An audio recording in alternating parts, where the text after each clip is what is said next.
Morning, everyone, and good morning, staff. Good morning to our media partners. I will call this meeting to order for January 28th, 2025. May we please stand for the Pledge of Allegiance. I pledge allegiance to the flag of the United States of America and to the republic for which it stands, one nation, under God, indivisible, with liberty and justice for all. Thank you all very much. Madam Clerk and Mr. Clerk, can you please call the first item?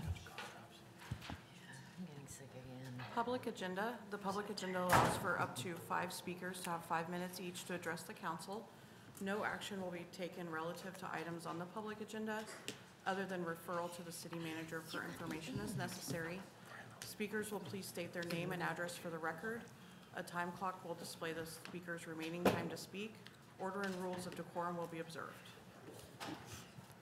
We invite any of 5 community speakers to come forward. If you'd like to address the council, you will have up to 5 minutes.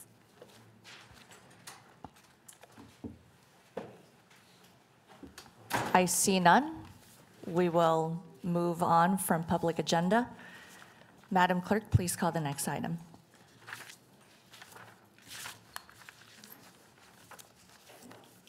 Board of Bids and Contracts dated January 27th, 2025.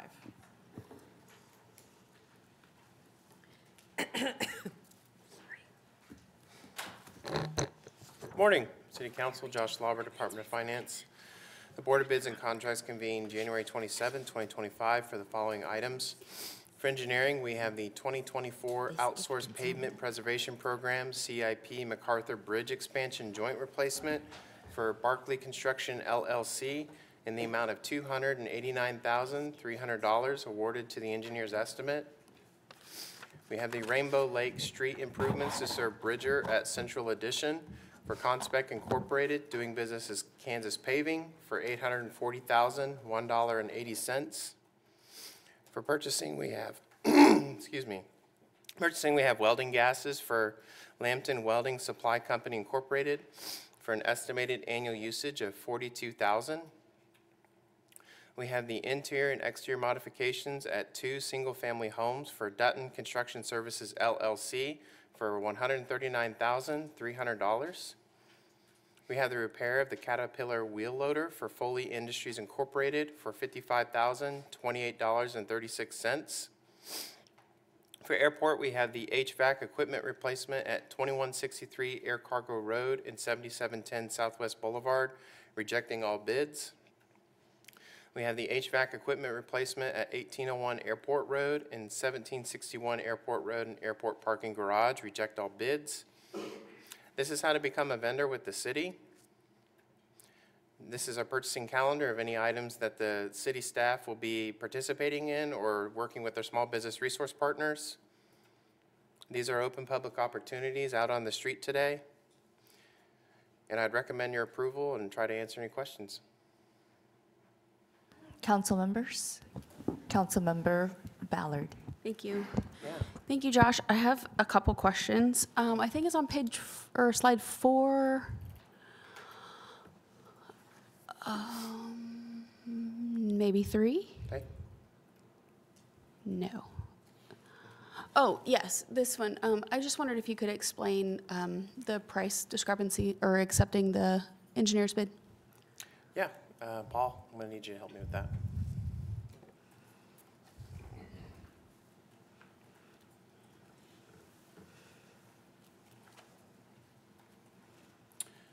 Paul Gunzelman, Public Works and Utilities. For the record, yes,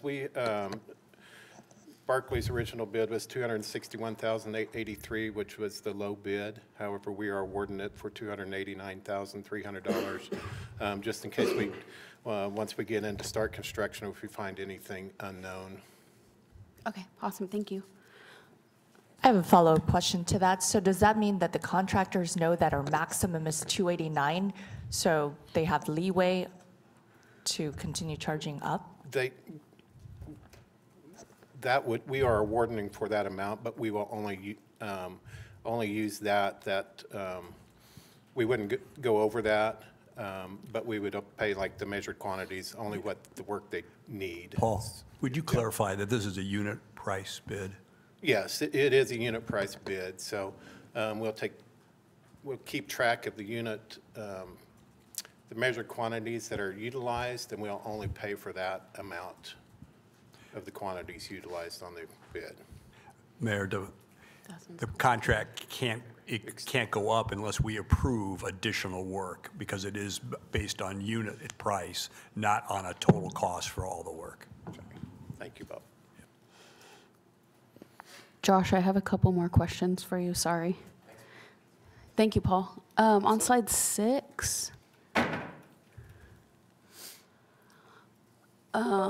similar to why one of the bids was lower and we accepted a higher bid. Sure, that's a great question. Thank you for asking. So on this one, Rawson Construction LLC, they're a new vendor to us, and they've done really great work for our construction and paving. On this one specifically, they don't have a general contractor's license, so the vendor is scheduled to test for the general contractor's license in February.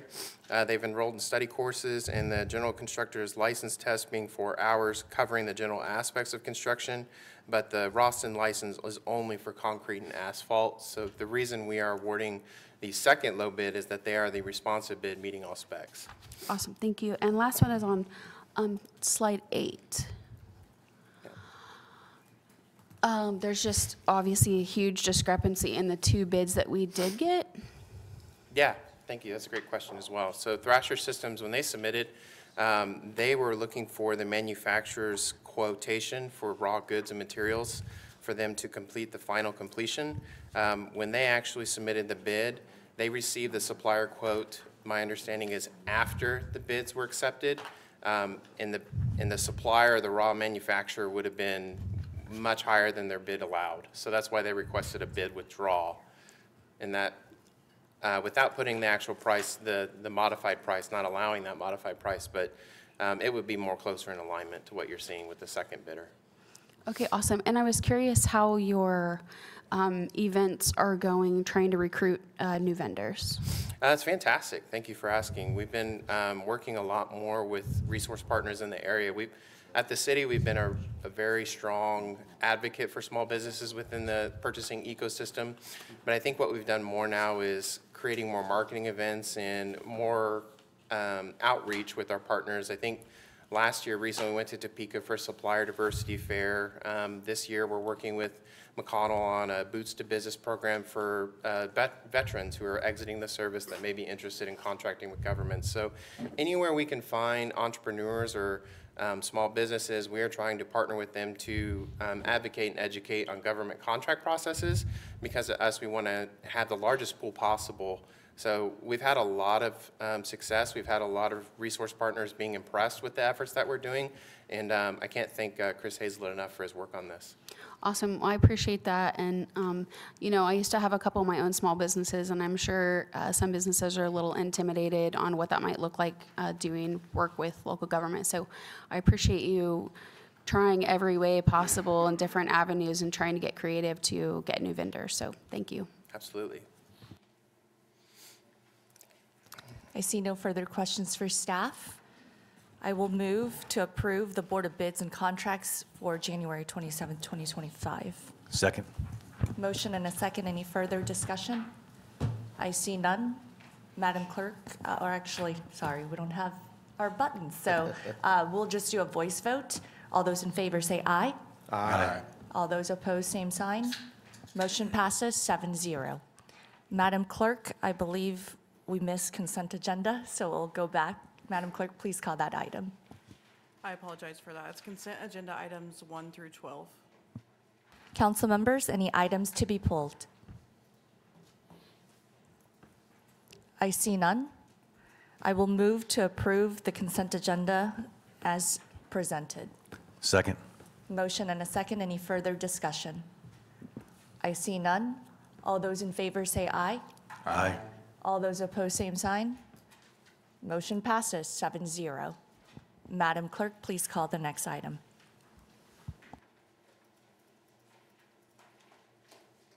Petitions for public improvements. Paul Gunsman, Public Works and Utilities for the record.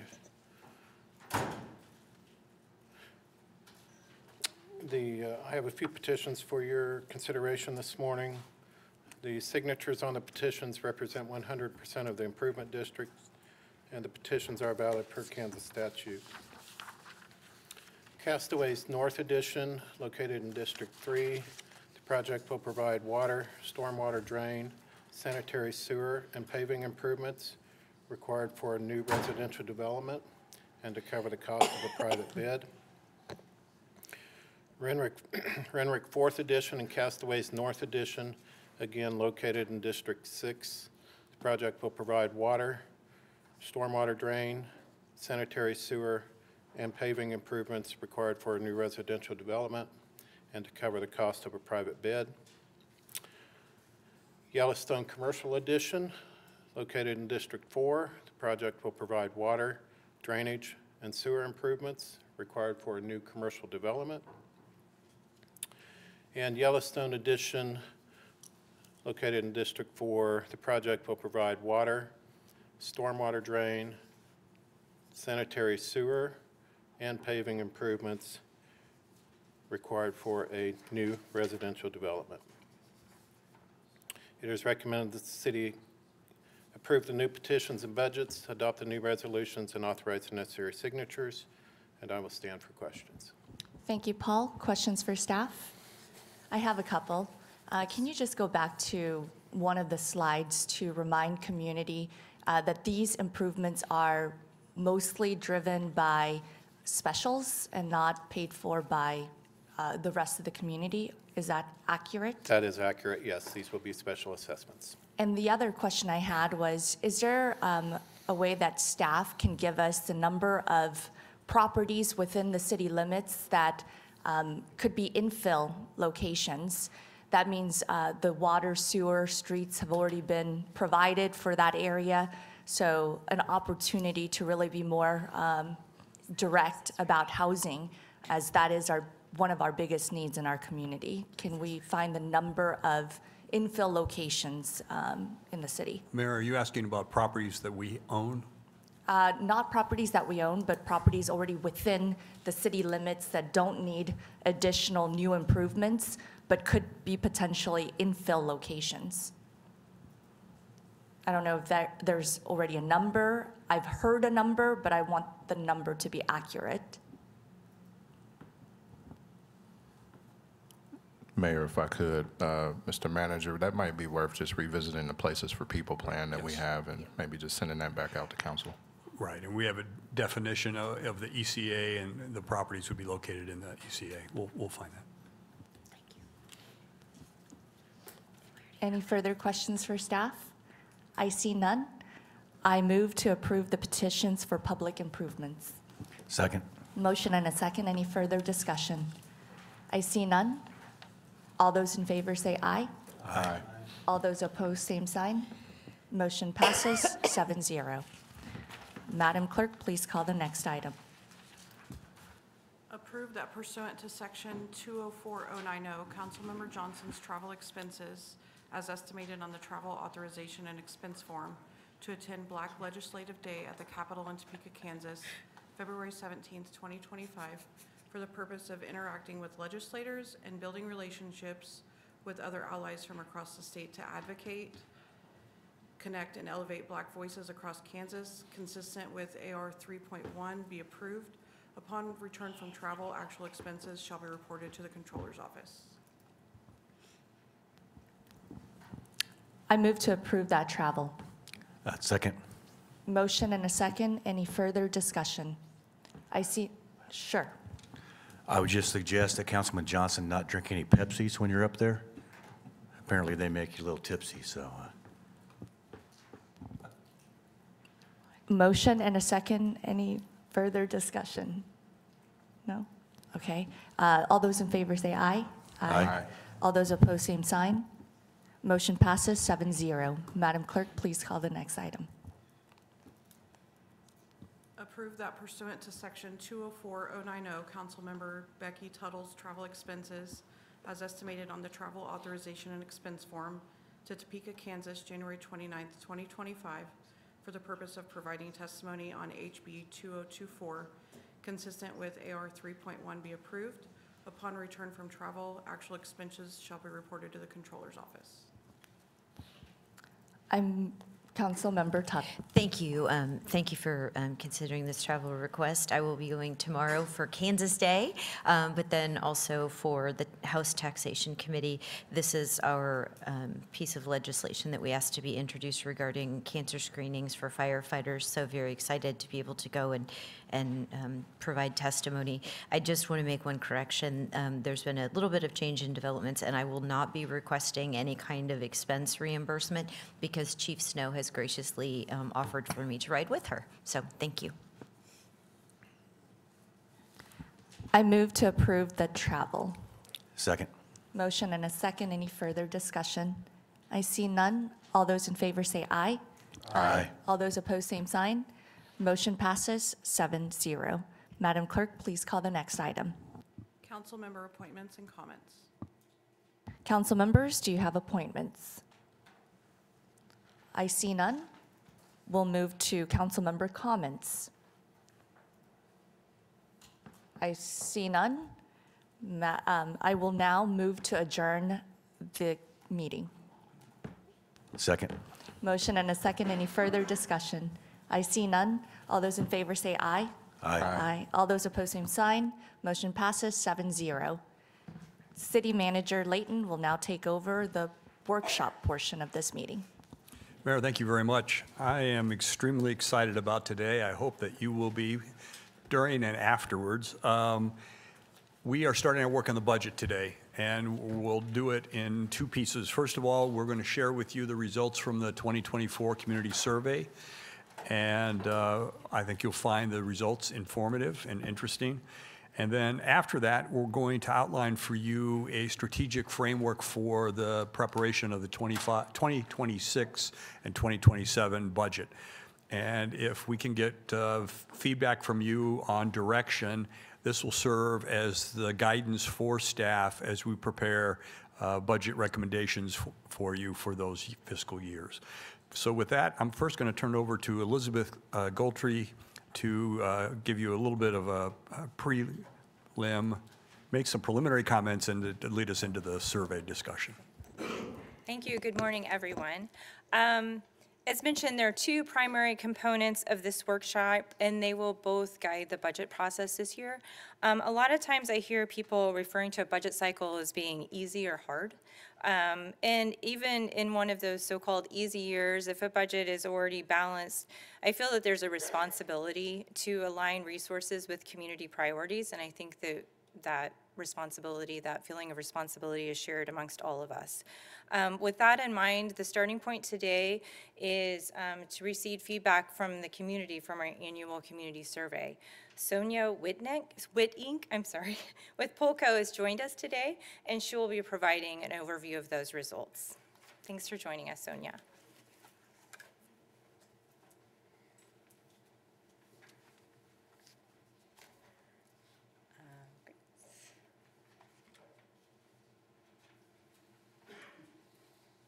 All right, well, thank you very much, Mayor and council members, for inviting me today. I'm happy to be here to present a summary of the findings from the 2024 Wichita Community Survey. As mentioned, my name is Sonia Whitink, and I'm the COO of Polco. I've been working with local and state governments for the past 25 years to help them fulfill their research needs. It's a passion of mine, so I love to be with you, all the folks in local government, improving our communities. Before I began, I would like to thank Jim Jonas and Elizabeth Goltry for their thoughtful and detailed feedback throughout the project.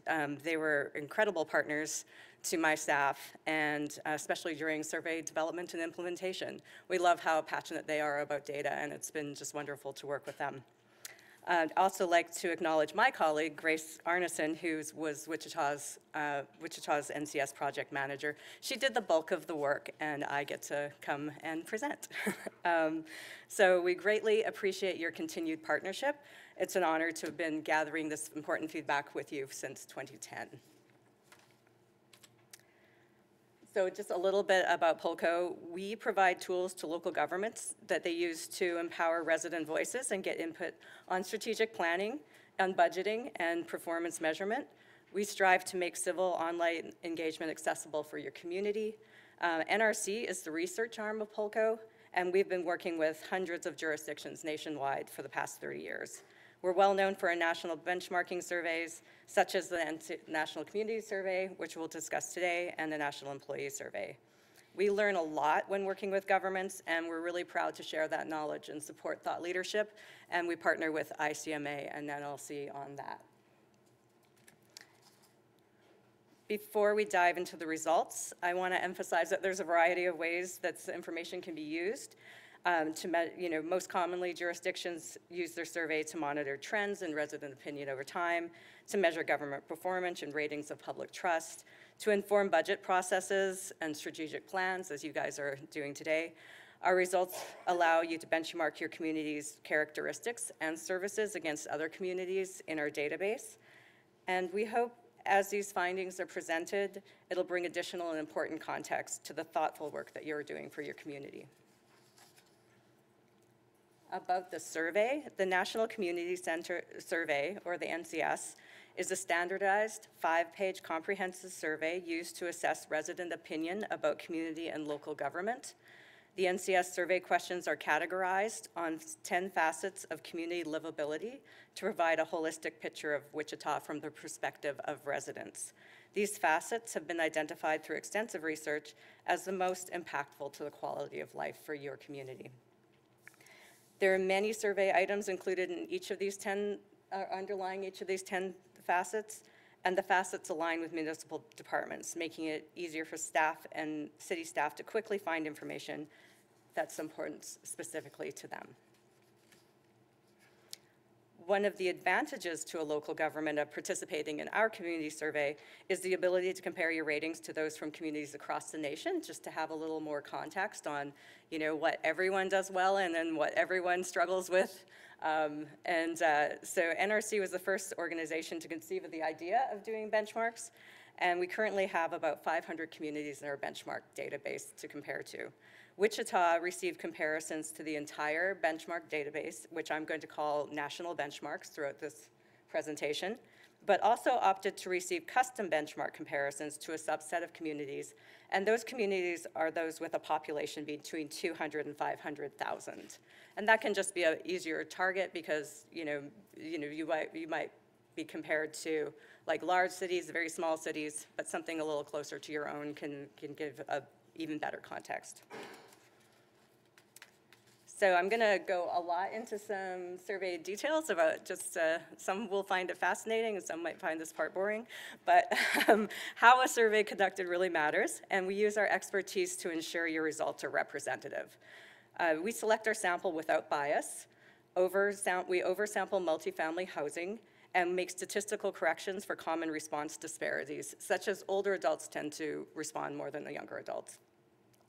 All households within Wichita were eligible to participate in the survey. We use a U.S. Postal Service list of all households because it is the most comprehensive coverage of all of your residents. If you think about utility billing, sometimes there's a multifamily home that maybe the people in there don't get a utility bill, but the landlord does. So those people would be missed. So there's just different reasons to use different, the reason we find the U.S. Postal Service to be the most inclusive list. May I quickly ask a question? Sure. What were the number of responses back in 2023 versus 2024? I did not write down the 2023 responses. Do you know? 500? So pretty close. Also, all of the addresses are compared to a GIS boundary file that the city provides, and we just make sure that everybody is in the within city boundaries, and then also define which district they are, because we were also looking at results by district. The data collection started on November 4th, 2024, and the survey remained open for 7 weeks. That's really important to leave a long area because people just need time to fill something out, return it by mail, or get onto that website and complete the survey. The first mailing was a postcard invitation to an online survey. And the next was a paper survey with a postage paid envelope, so it was easy to return. Both mailings included a web link and a QR code so that you could go to the online survey. And the survey was available in English and Spanish, and all mailings contained paragraphs in both languages, instructing the participants on how to complete the survey in their preferred language. 461 completed surveys were received from these efforts, which is a great result. The margin of error from that 461 is 4.6%. We always target a margin of error between 4 and 6%, and the 4.6% is excellent for this type of survey. In addition to the randomly selected address-based sample that I've just spoken about, we also had a link to an online community-wide open participation survey that was publicized by Wichita staff. It's open to all residents starting November 25th, 2024 for 4 weeks, and 149 people responded to that survey. Just important, and we have that effort so that all community members can have an opportunity to participate even if they were not randomly selected. This presentation, however, is based on the 461 responses from the random address-based survey, and the responses to the open participation you can find in the report. Oops, did I go? Oh. I have one other one. I had one other slide that's not in here. The council has a paper copy. Oh, okay, yes. great. So there's just a slide that when the surveys were completed, we combine all the paper and the online responses, and then we compare the demographic profile of the survey respondents to that of the adults in Wichita, compared using the Americans Community Survey and the census. So in the slide in your packet, you can see that renters, younger adults, men, and people of color tend to respond in proportions lower than their counterpart. So to ensure your results are representative, we statistically adjust that data so that they're correct in the proportion of your actual population. So we call this weighting, and it's a statistical best practice for survey research. Asking these demographic questions also allows us to weight, but also allows you to dig into your results to see if and how they vary by different characteristics. In the report, there are interactive tables for every question with comparisons by 9 demographic factors and plus by district. So for every line item in the survey, you can go and dig in and see those results. There's also a few other ways to filter. For example, to get it a little closer in, you can filter by one facet at a time. You can also filter by whether or not there's a statistical difference. So now on to the results. In the survey, we have 2 questions that ask directly about the 10 larger facets of community livability. The first asks residents to rate the quality of each facet. The questions are asked on a 4-point scale where the respondent could choose excellent, good, fair, or poor. We consider excellent and good to be positive ratings, and for ease of the presentation and comparison, the percent excellent good is shown here and throughout this presentation. We also show the comparison to the national benchmark with shading on this chart, on the bars in the chart, and in later charts we add notations for trends and comparisons to the custom benchmark.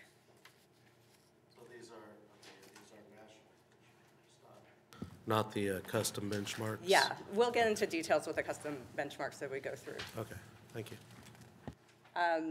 So the second question refers to these same 10 facets, but it's centered on how important each facet is to residents, and we asked them how important it was to focus on in the next 2 years. We asked both the quality and importance of these facets so we can add context in creating this quality importance comparison, which is on this next slide. And it's not on the next slide, but I will just go over through. So there's a chart in the other that is one way to interpret the data, and I think we also have. I think there's also a more detailed one that your staff has created, but this chart it basically gives you quadrants of what is higher quality, what is lower quality, what is higher importance, and what is lower importance. And then when we look at it, you can have like, well, you can't see the top right corner, but that has high quality, for instance, there's high quality ratings for things that people think are really important. And so in that quadrant, there was utilities, education, arts and culture, health, and wellness. So people think it's very important, and they give it really good ratings. So those are things where you're doing well, probably stay the course. And while in the bottom right corner, there's relatively high importance but lower quality ratings. And the two things that were in that quadrant were economy and safety. So those should probably be areas of focus. And we'll dig into those in the rest of the presentation. So just another high-level view of the 112 survey items for which the residents provided evaluative ratings. One was higher than the national benchmark, 73 received similar ratings, and 38 received lower ratings. That was an improvement from 2023 when 55 received lower ratings than the benchmark. Ratings are considered similar if they're within 10 points of the benchmark. As I said, Wichita also elected to compare their results to a custom subset of communities with a population between 200 and 500,000 from our national database. And in those comparisons, 2 were higher than the custom benchmark. It was actually 86 received similar ratings and 24 lower ratings. In this one, we include this slide you're seeing here, we included evaluative and non-evaluative questions, and this was meant to be evaluated, and I'll just explain the difference of evaluated is like you're rating a service and you're saying it's excellent, good, fair, poor. Non-evaluative were things like, do you use the library, or like things like active, where a benchmark isn't necessarily, it's interesting, but it's not really as, it's not as deterministic. It might be good, whether it's good or bad if you have more or less is less important. So overall, about 80% were similar or better. Maybe the most important benchmark you have is yourself over time. So when compared to Wichita's results from 2023, 2022 received ratings that were statistically significantly higher than the previous survey iteration. 85 received similar ratings, and only 3 received lower ratings. Quick question. I think this is an incredibly exciting slide. Seems that we're moving in the right direction. I was trying to look through the packet. I was looking a little bit ahead, and I noticed often it said the higher ratings of what we've done better than last year. What were the 3 lower rating ones? I did not write those 3 down. I could get back to you after the 3. I do have the list of the full. Okay. So I could bring that back to you. That's perfect. Thank you. Okay. All right. So moving into more detailed highlights of our findings. So there's a lot of data in the full report that I'm not going to cover here. I'm going to point out what stood out for us as survey researchers, focusing on a few areas that we found most noteworthy for Wichita's survey results. First, Wichita government performance showed significant improvement from 2023 to 2024.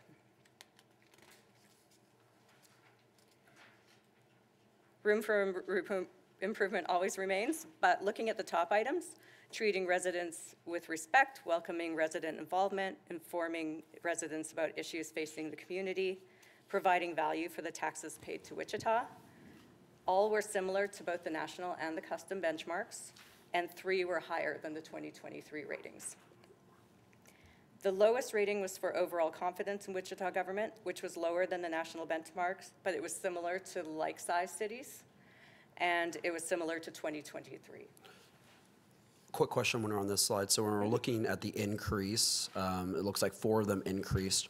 Statistically, what you said, the 33% is similar, so how much does it have to increase to get the annotation that it increased? It's approximately 6%, but it's actually different for every single question because sometimes people skip a question.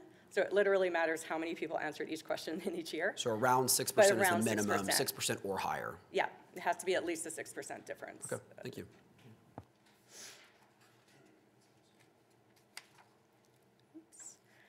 So residents indicated that safety was a very important facet, as they do in all communities, and they also highlighted that it needs improvement. 9 in 10 residents said safety was essential or very important for the city to focus on in the coming 2 years. This was considered a top priority by residents along with economy. However, overall feeling of safety in Wichita as a whole was given a positive rating by about 4 in 10 residents, with only 1 in 10 saying it was excellent. This was much lower than the national and the custom benchmarks. And statistically, it was similar to the past few years. Similar to communities across the nation, as well as cities of a like size, most residents felt safe in their neighborhood during the day and safe from fire, flood, or natural disasters. Similar to past years, but below both benchmarks, about 3 of 4 residents felt safe from violent crime. 2/3 felt safe in the downtown area during the day, and half felt safe from property crime. When residents were asked about safety services in Wichita, 85% rated fire services as excellent and good, and 73% gave positive ratings to fire prevention and education, with a positive trend on the latter. This was similar to the benchmarks. In contrast, 50% rated police services positively, and 43% of residents viewed animal control favorably. Both were lower ratings than the national and custom benchmarks, but were similar to 2023. Oops. In terms of demographic, or I'm just going to go back to, in terms of like demographic areas, residents across the district felt about the same in terms of safety in their neighborhoods. However, when asked about how they felt, whether they felt safe from violent crime, those in District 3 felt less safe, while those in District 5 felt more safe. Additionally, those in District 4 tended to rate police services lower than people in other districts.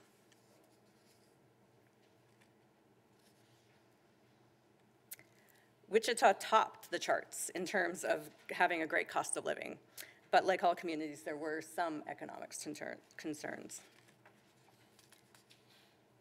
Roughly 4 in 10 residents rated Wichita's overall economic health as good, or as excellent or good.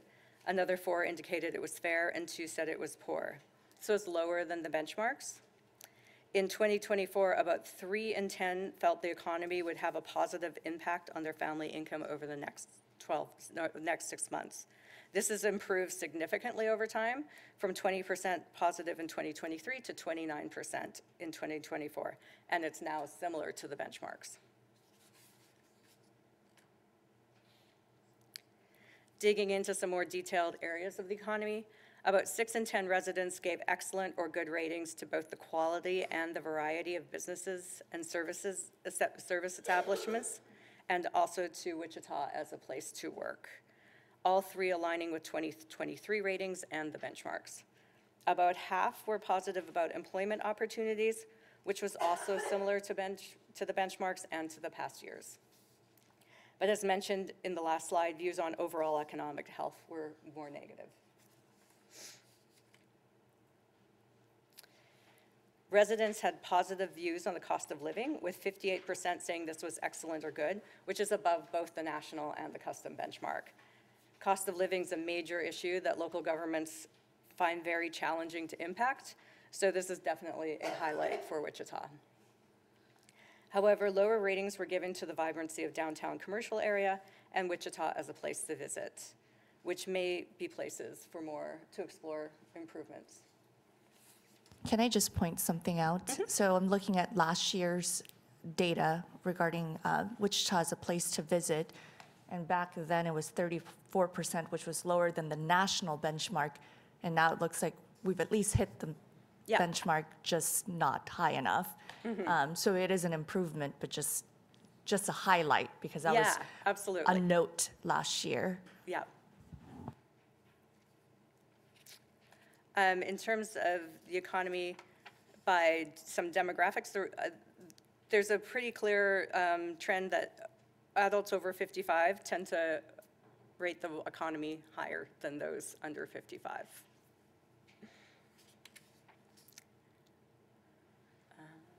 Oh, right there.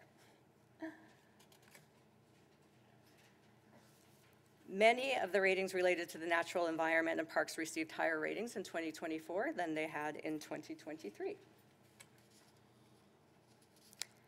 The ratings for parks and natural areas overall, shown earlier, were similar to past years, but many of the components saw improvements from 2023.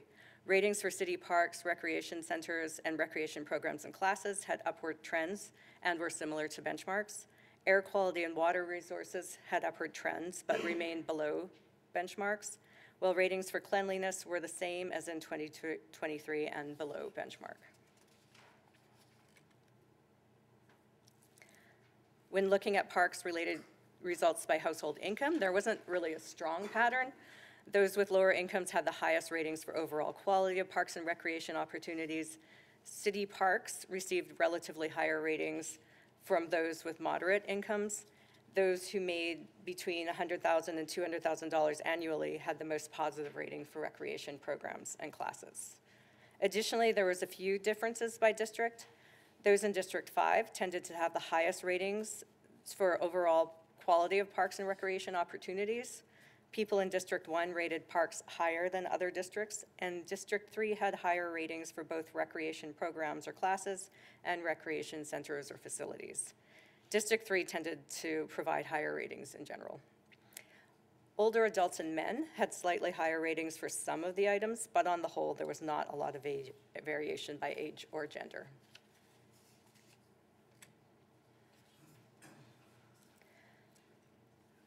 Your community feels educational and cultural opportunities are important, and they value them.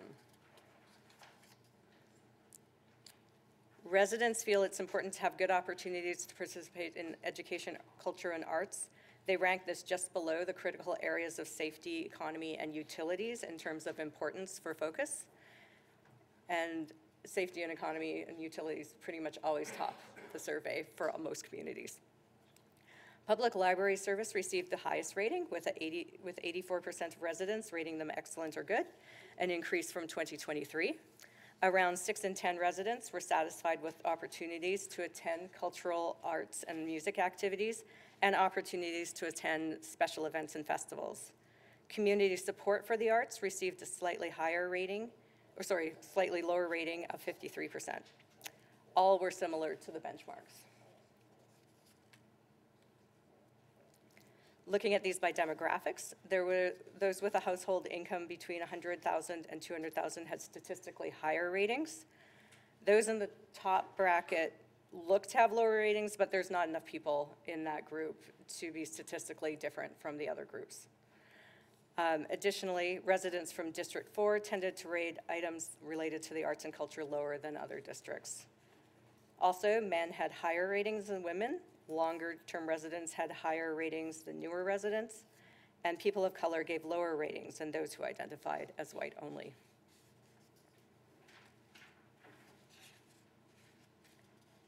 Those are all. That's a summary of all of the questions that are included in the National Community Survey for all communities.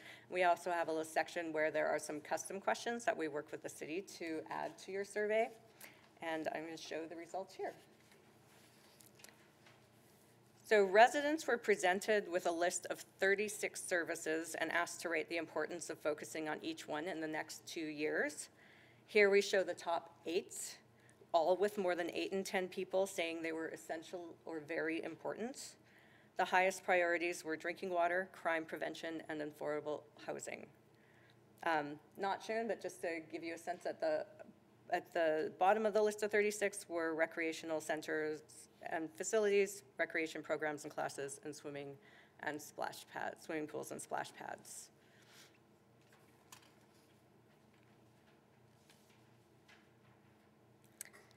Respondents were also asked about which resources were most important for getting information about the city, and the city website, social media, and local television news were considered the top sources of information for residents. So that was a lot of information. So just a real quick summary. Wichita made some great gains in 2023 to 2024, and they should be acknowledged and celebrated. Residents are pointing to safety and economy as areas of important focus.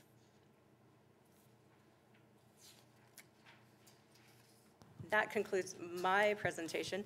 I wasn't sure if you wanted to have questions or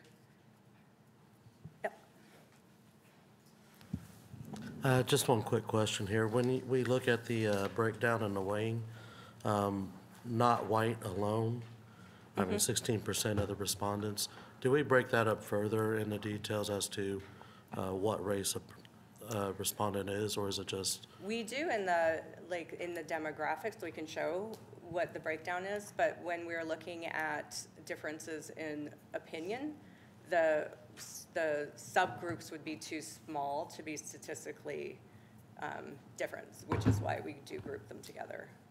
Okay, appreciate it.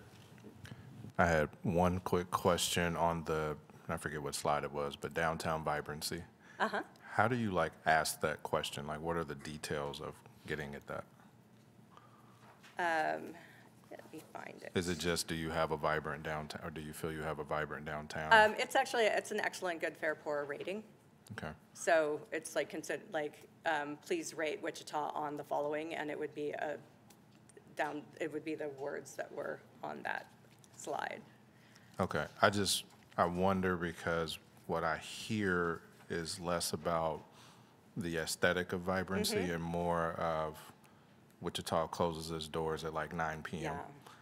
And I wonder if that's a thing that we could quantify at some point to see if that's what it actually probably is. combining it with the other one that was on that slide, which was the variety of establishment, about the established business establishments. I think that could point to that for sure. I do think that, this survey is meant to give you the broad places to look at, but it probably is something you need to dig into a little more. We'll say we have on Pulco, for anyone who does the survey online, they have the opportunity to register for your profile, and you can ask additional questions of your community. It's included in your services. So that's always a potential, obviously I know you're talking in the community as well, but it's always an area that if you're going to make the improvement, there's more details to be found for sure. Awesome, thank you. Can I have a follow-up question to that comment? How many people have registered so that we could have additional feedback throughout the year when we ask specific questions, whether it's policy or just anything that comes before a council?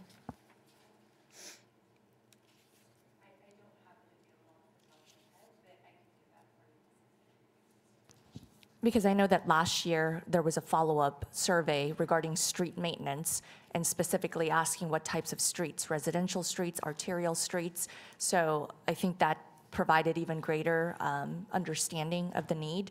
So I think that this would be a great tool that would be statistically, if there are enough respondents, that it would represent the sentiment of the community. I feel like we need more data-driven feedback. I know that not every community member can come to a council meeting, so I appreciate the few that do come to council meetings, but I do believe that it's important to have the voice of the community throughout the entire year, not just once a year with a community survey. So I would be interested in knowing how we can utilize that service to really gauge the interests of the community and really the pulse throughout the year.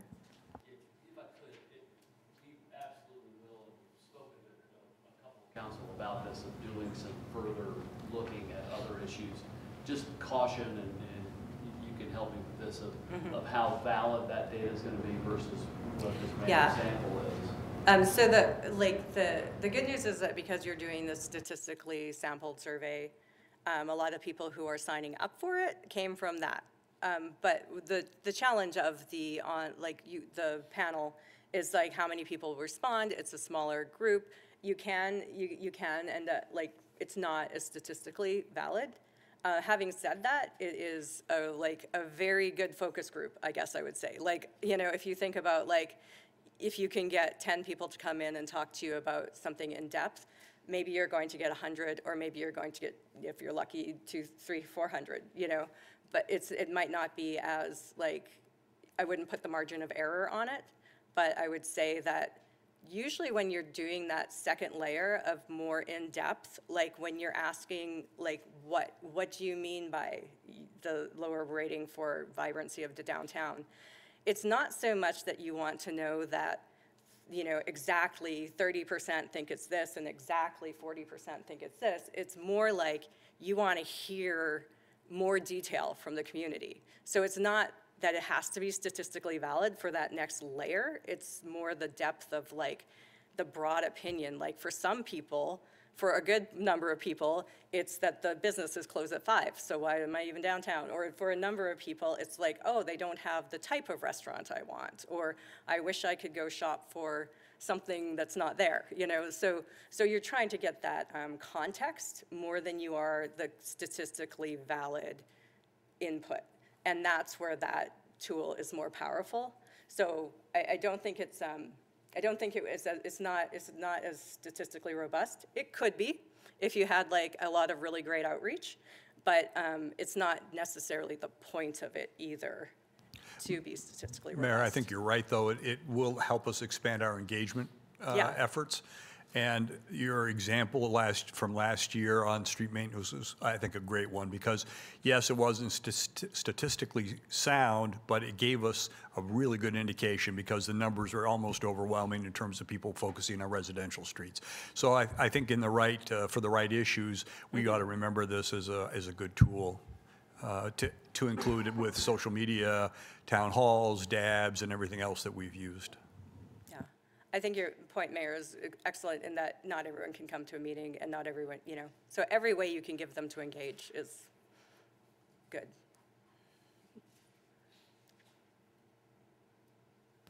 If you're ready, I think we're ready to move on to the graphic Thank you depiction. very much. I'm very excited for this part. Thank you.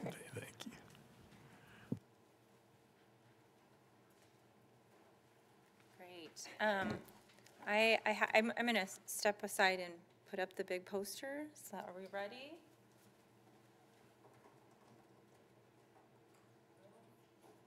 Here's our quadrant poster over here. And I'm so thrilled that our media partner who's with us today matches one. It makes it kind of fun. Oh no, it's falling down. So we'll just do this for now. We've got it. Okay. All right. Well, thank you, Sonia, so much for joining us today and taking hard questions about the survey. As she mentioned, we just got the survey data recently, so we're spending time as staff and all of us drilling into the data more and learning about the relationships between different demographic groups, how the survey results changed over time, and the like to guide the budget process and just overall operations.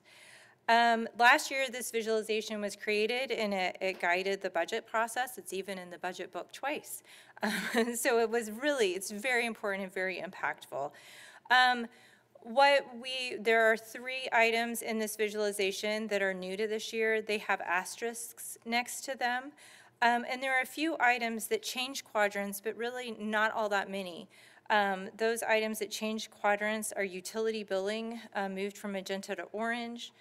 But really it didn't make a huge move, but it did move quadrants. And then municipal court and public information services both moved from magenta to blue.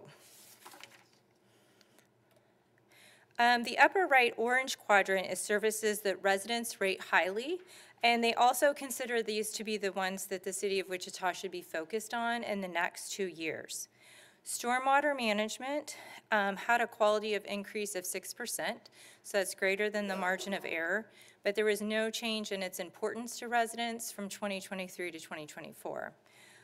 Overall customer service didn't have a statistically significant change in its service rating, but interestingly, its importance to the survey respondents in the next 2 years decreased by 8%.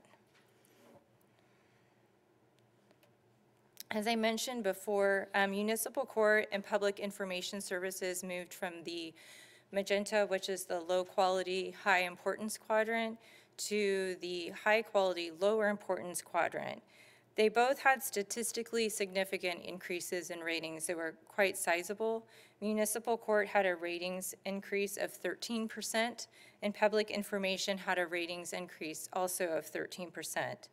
But at the same time as the service rating increased, the respondents found them to be less important to focus on the next 2 years. Municipal court decreased in its importance in the next 2 years by to focus on by 7%, and public information, its importance rating decreased by 11%. So there seemed to have been this, we've only asked the question about importance for 2 years now, 2023 and 2024, but there seems to be some elasticity in those two services between the service quality and the importance. Next up is the lower left green quadrant. This is the lower quality, lower importance quadrant. The variety, the services in this quadrant, there really weren't any changes from last year. Traffic enforcement, if you notice on the big one, is on the border in between green and magenta.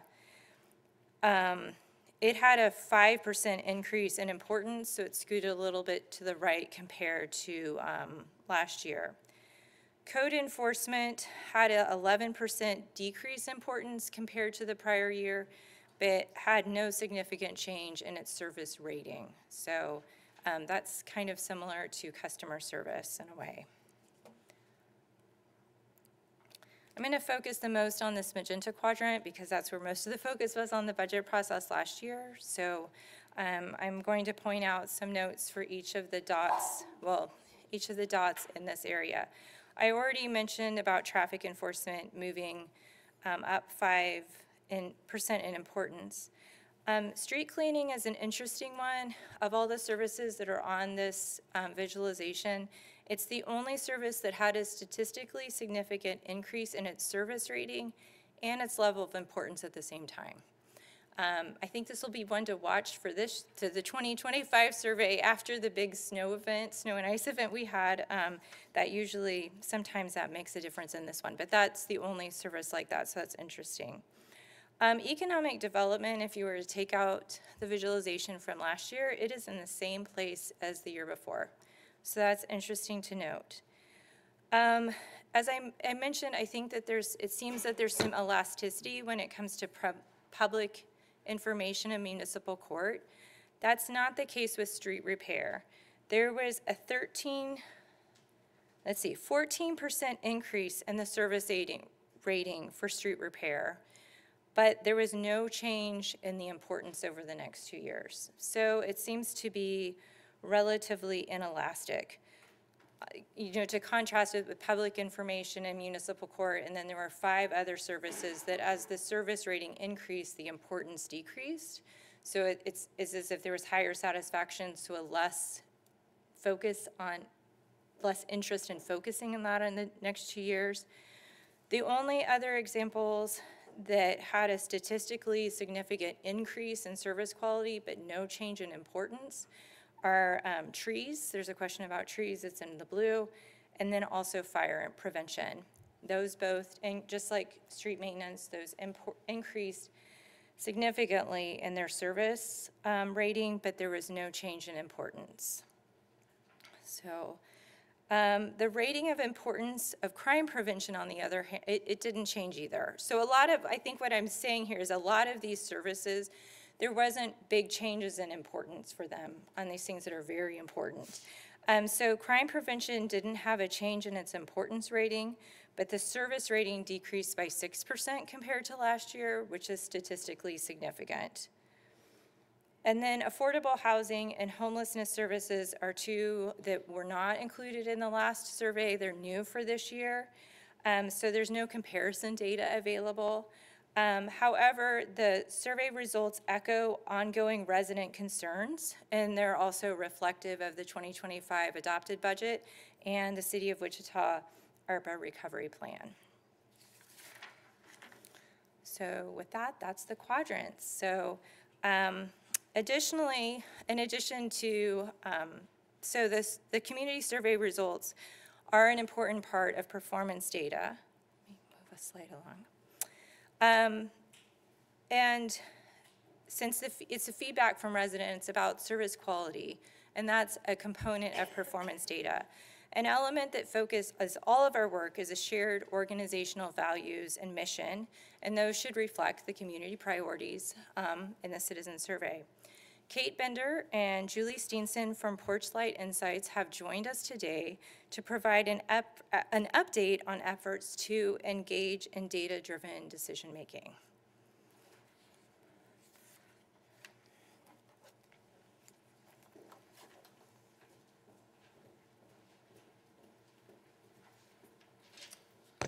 right, thank you, Elizabeth, and good morning to Madam Mayor and City Council. We're really grateful to be here today. We love a survey day. We ran the City of Kansas City's community survey for many years and found it to be a really useful tool for setting strategy and making data-driven decisions. So again, we are Porchlight Insights. I'm Julie Steenson, and my colleague Kate Bender and I have been working with city staff now for a little while, but we want to make sure we reintroduce ourselves. We were here last year around this time, but just some background on who we are. We're a small business, and I know we heard from the Finance Department about working with small businesses, so our experience with City of Wichita has been wonderful from a small business perspective. And our experience is with city government. We have a teammate who worked for the city of San Antonio. So we all come out of a municipal government background. And quite a bit of our work was really focused on data-driven decision-making and strategy. So we have been living in that world for many, many years and started our firm in 2022 to take some of the experience we had and approach other cities or bring that approach to other cities. So we do help our clients use data for better outcomes, and we try to tailor all the work we do to the needs of the individual city. And so it's been really fun to work with the City of Wichita and to see the unique challenges, but also some of the shared challenges that you have with similar-sized cities. So when we began this project, really the goal was to enhance the city's capacity for data-driven decision-making. And we left the project intentionally iterative so that we could flex some of that strategy around data-driven decision-making, but this goal has really remained the same. The impetus for the project, and when we started working with specifically the budget office and city manager's office, was to help really align operational systems with strategy and build on a longstanding commitment to measurement. And I know that some of you have gone through many budget cycles with the city already, so you know that there is a robust measurement system, and Wichita should really be commended for that. Lots and lots of good performance measures that are being tracked by city staff. We have been working with the city manager's office, the budget office, and also with individual department staff. So the timeline so far, when we were here last year, we talked a lot about the work we were doing with individual departments, and that was library and fire department and the public works department, and then some one-off engagements with staff throughout the organization. And those were really focused on departmental goals and helping to establish some frameworks around data in those departments. We're now sort of zooming out, and in 2025, our work will be really looking at how to establish a citywide framework, and that is some work we did with the City of Kansas City in partnership with the Finance Department, City Manager's Office, Mayor and Council to establish a set of shared priorities that then could be operationalized and put into action. And so that's what we'll be focusing on moving into this year. And then we'll talk a little bit about what that will look like as we put that into action for the city. So these are the overarching pillars for a operational plan or a strategic plan.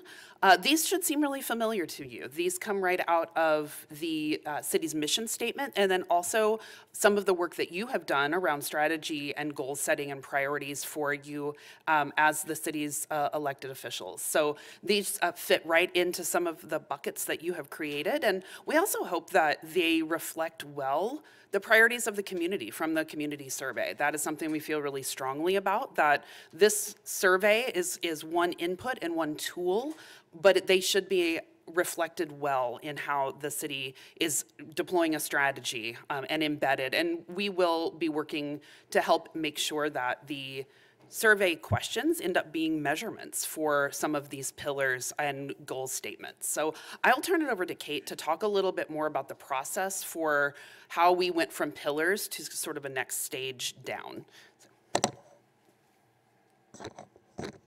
All right. So yeah, as Julie said, really the foundational point for your citywide framework was what you already have in place, is things that you've already embraced, things that are already defining your budget and other strategic documents. And so the task at hand really for your city leadership that we've kind of been involved with and helped facilitate is to how to take these pillars and add more definition and really say what do we really mean by these kind of broader statements. And so this is the goal framework that has been established. So as mentioned, the pillars you just saw, but there was some intentional effort then put into creating what we call pillar definitions. So not just a phrase, but really what do we mean by living well, by a well-run city? How would we put some kind of meat on the bones there? Next layer down is goals, which are really, the pillars are really kind of describing the outcomes you're seeking. The goals are kind of refining a little further what are some areas of focus or priority that will help to achieve the pillar. In turn, strategies are maybe approaches or programs. You can see continuing to narrow as you go down, as you all are probably familiar with in kind of strategic frameworks. But at a goal level, pillar level, you're talking cross-departmentally. As you get further down at a strategy level, and then certainly tactics and actions, you're starting to talk about individual actions, programs that are pursued by departments. And crucially, you can see at all layers, there are different measurement types that are aligned. And again, that kind of accord with the level of the framework you're at. So at the pillar level, you're talking about high-level outcome measures. Resident survey measures are there's a great opportunity to use your resident survey measures at that level. But you continue to focus on outcomes. And then as you get further down, that's where you start to look at the, programs and activities where you might be looking at outputs, you might be looking at efficiency measures, you might even be looking at demand measures.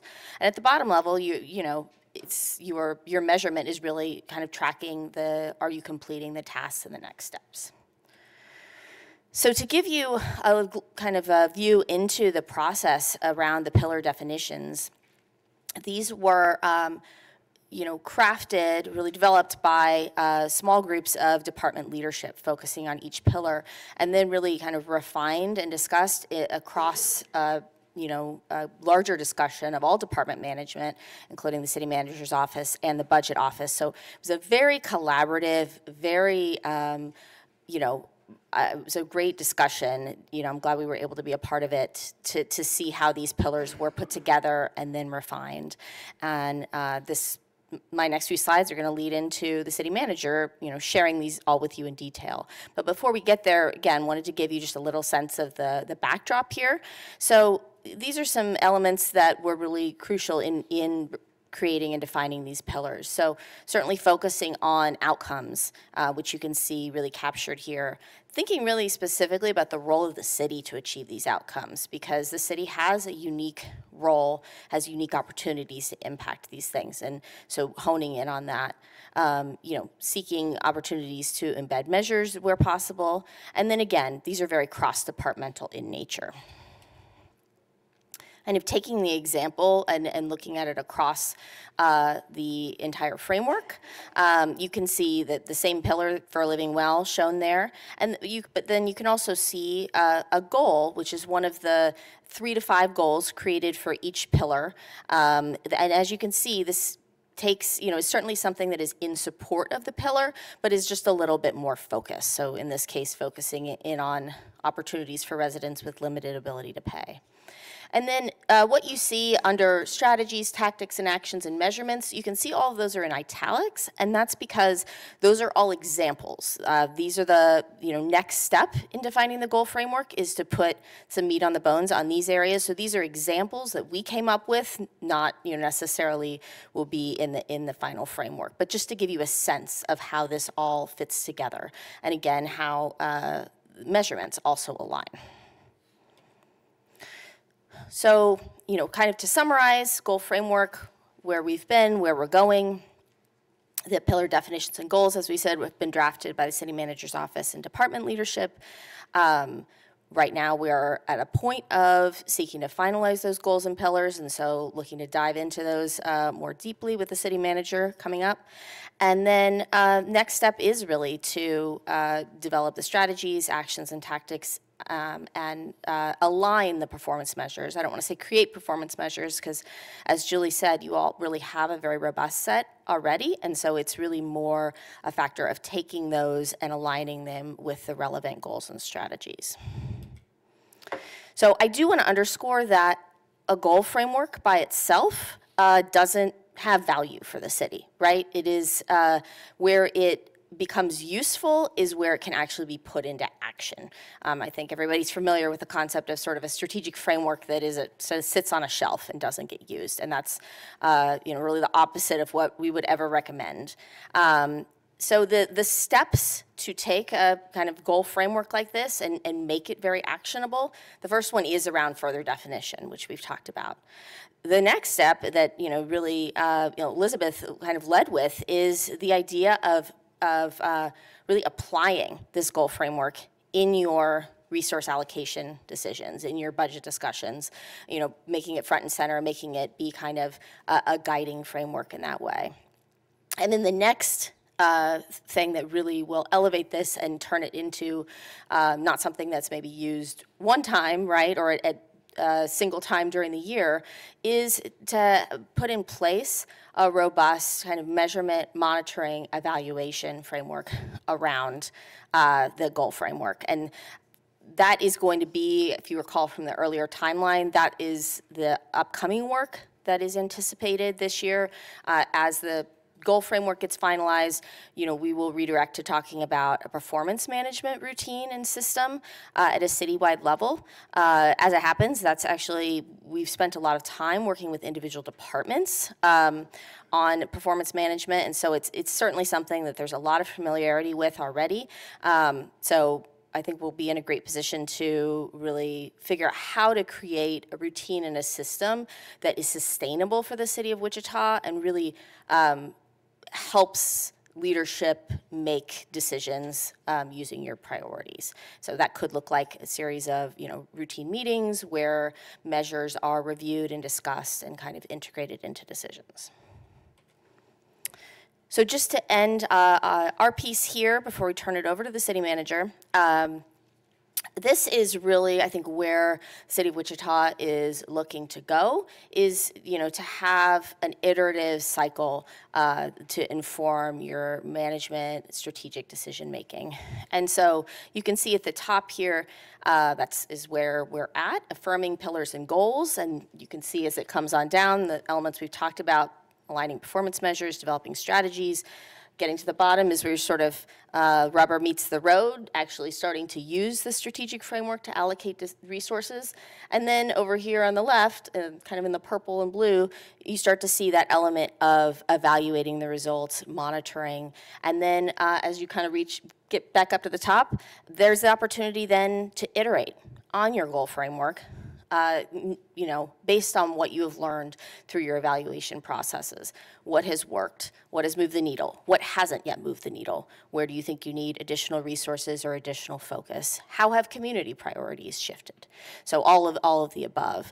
And I think it's we're really excited to be on this path with the City of Wichita. I think that this is a great direction, and you all are kicking it off well with what's been done on the goal framework so far. So excited to hear conversation about that.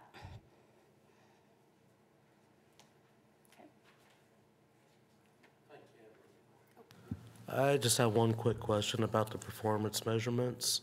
Is this based off a national model? Is this the same performance measurements that you use in other studies as this as well?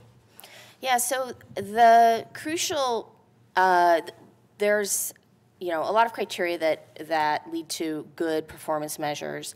Certainly seeking out measures that are benchmarkable, that are industry best practices, that is one of the criteria for establishing good measures. I think that is, again, an area where the city has been on a very strong path in the past. There's been a lot of active attempts to align themselves with best practices and make sure that there's that comparison basis. The other crucial point, though, I would say, is the relevance to the city. And so benchmarking doesn't give you much value if that particular measure doesn't align with a piece of your goals and your priorities. So I think that's where we're looking to kind of realign, is certainly keep alignment with best practices and make sure that comparisons are possible, and that also that measurements are being done in a way that reflects best practices, but really hone in on the measures that that show progress on the city's goals and the city's priorities. Other questions? Quick question. So does our contract end with Porchlight at the end of 2025, or when is the expiration of the contract? Currently, yes. It was a 3-year contract starting in 2023. Thank you.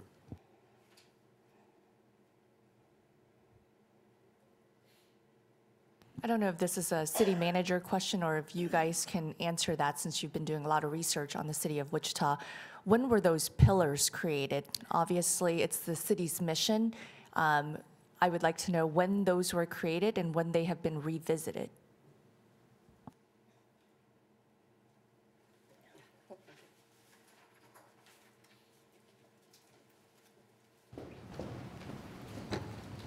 Mayor, the pillars actually were created when the mission statement was created. It was at least 5 years ago. And it has been then used to help drive our initiatives in the budget. I don't know about you, but every time I'm out in public and talking to a neighborhood group, I talk about the mission statement. I ask if the general elements of the mission statement are relevant. I always get very positive feedback from the residents. They seem to say, these are the basic things we want you to accomplish on our behalf. Obviously, mission statements, vision statements, are subject to review, can always be changed. And so we've done it for consistency's sake and kept it because people seem to think it's relevant, but always open to a process to review that. I want to thank Julie and Kate and Elizabeth for their work to get us to this point, but especially want to thank the department directors that helped us bring definition to the pillars.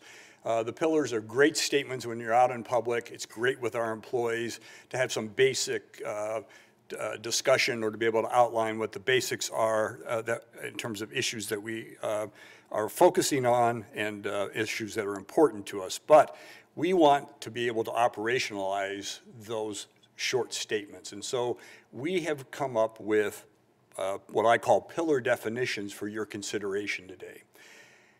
And then from that, we've identified some goals. What I hope to do is engage in a conversation to see if we're on the right track and if you endorse these pillar definitions.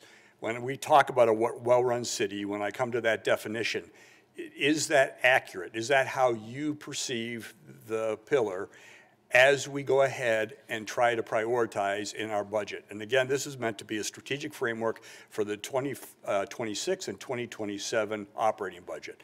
And we're going to use your feedback from today and probably over the next few weeks to help then put together this overall or overarching framework for our budget recommendations. So let's just jump into this. I'm not a big believer in reading to adults, and so what I'm going to do is let you read this for a second, and then I'm going to highlight what I think are the key elements to this. And then I'd love to have a discussion. Are we on the right track in defining well-run city? I've read it, so I'll give 2 points of feedback. I think the words efficiency and transparency need to be part of that well-run city. Efficiency and transparency.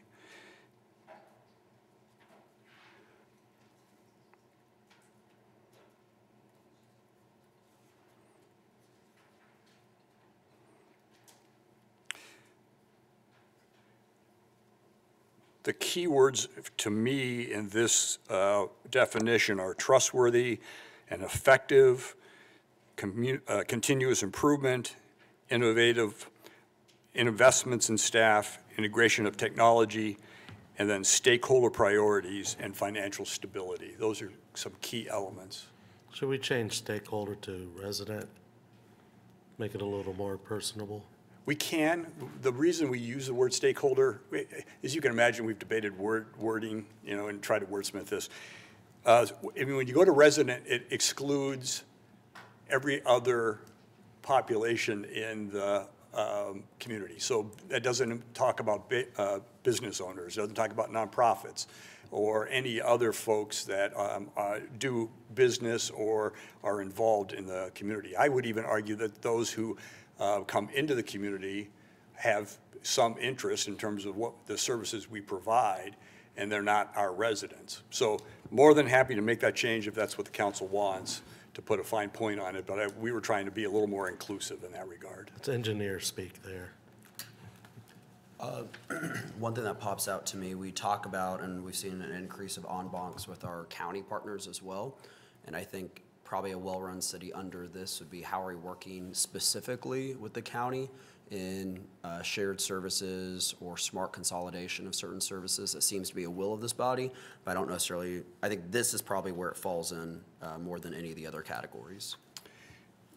Councilmember, I would argue that that probably should be considered when we go to the next slide and talk about goals, because I would say that that involves innovative operations in kind of a broad See, I got sense. ahead. I thought we were supposed to read the 2 slides. Yeah. Although that was the adult reading. But you're always an overachiever, so I Thank get you. that. But we could just anything else on the goals. So I'm hearing try to bring in efficiency and transparency, reconsider the issue of stakeholder versus resident.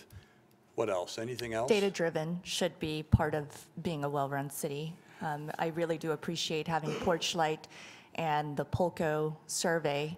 I think, again, if we, moving forward, have more data-driven decision-making and share that with community on why we've arrived to a certain decision, I think that would be very helpful. Mayor, I would also Mayor, that's add- in the second goal. That's when we talk about strategic performance management framework. Okay. I would also add that governance in some way should be part of that. So because of our manager, city council type of government, where you are the CEO and we're really the board, folks might not know the difference between us, and that we are to ask you to direct staff to do something. So therefore, somewhere in here, explaining our type of government would be helpful. So I think city council governance might be an appropriate way to capture that. So I have a concern about that. I understand the differences between city council and city manager, but we, to the public, are all working together, and that shows us together rather than being separated, if that makes sense. Because it's kind of saying, yes, acknowledging we're together, but like separating that, but we're all working towards the same thing that the majority of the council wants to work toward and that the city manager would be implementing. I would push back simply because the only one individual that the city council has any authority over is the city manager. It's not the city staff. Therefore, we are the representation of the community, and there is a difference.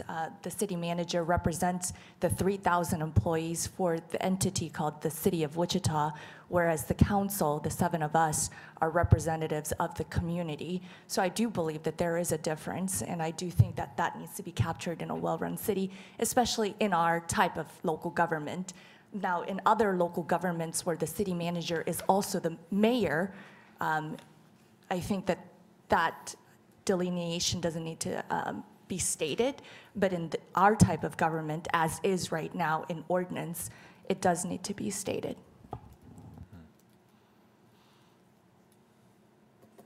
Okay. Anything else on the goal? Okay, we'll take those comments back. And then here are your goals. Councilmember Glasscock. Thank you. Yep. I think as you look at these goals, this is where I really want to make sure we're on the right track, because these are now drilling down into the key elements of the pillar definition, and these are the things we're going to focus on as we're sorting through priorities in our budget. Fiscal sustainability, strategic performance management framework, communication with internal and external stakeholders, investment in organizational workforce, and access to technology. Those are the main elements of this pillar in terms of the goals. The goal, I'll echo again, the goal that I would probably like to see is exploration of shared services or smart consolidation, and how do we work with our also state and federal partners.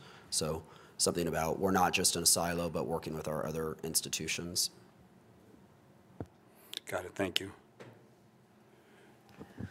I'm still a little leery of the consolidation piece, so I mean, I don't know.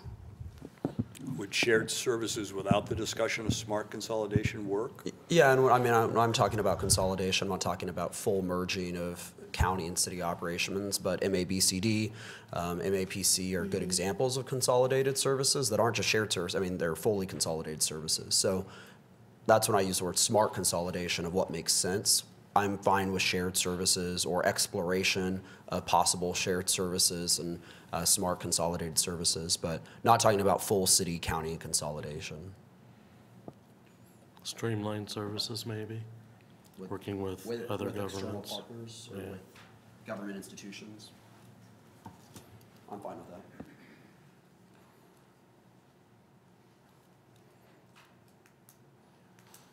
I guess so is the goal to name them, or could we just look at number 3 and without saying all of that, just say strengthen communication and collaboration with internal and external stakeholders? That kind of takes that into account.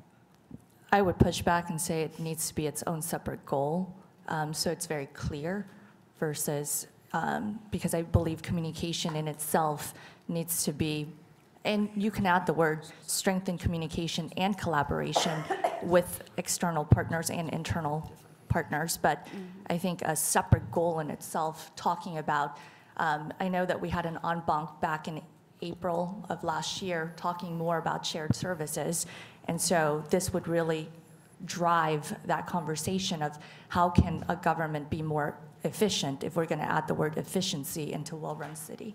And I'll even expand on that too. I mean, I think a good partnership this year that aligns with a well-run city is us collaborating with the school district on Park Elementary. And that allowed us to be a more well-run city by collaborating with other government institutions. And I guess internal and external stakeholders, as long as we're defining that as also our other partners. I mean, yes, an external stakeholder would be that, but I see that maybe in a separate category. When I think of external stakeholders, I'm thinking of nonprofit, business sector, less of other peer institutions. But I think even the school district, so I just talked about county, state, federal, but I think we've had good examples of how we can work well with the school district as well to make sure that we're a well-run city.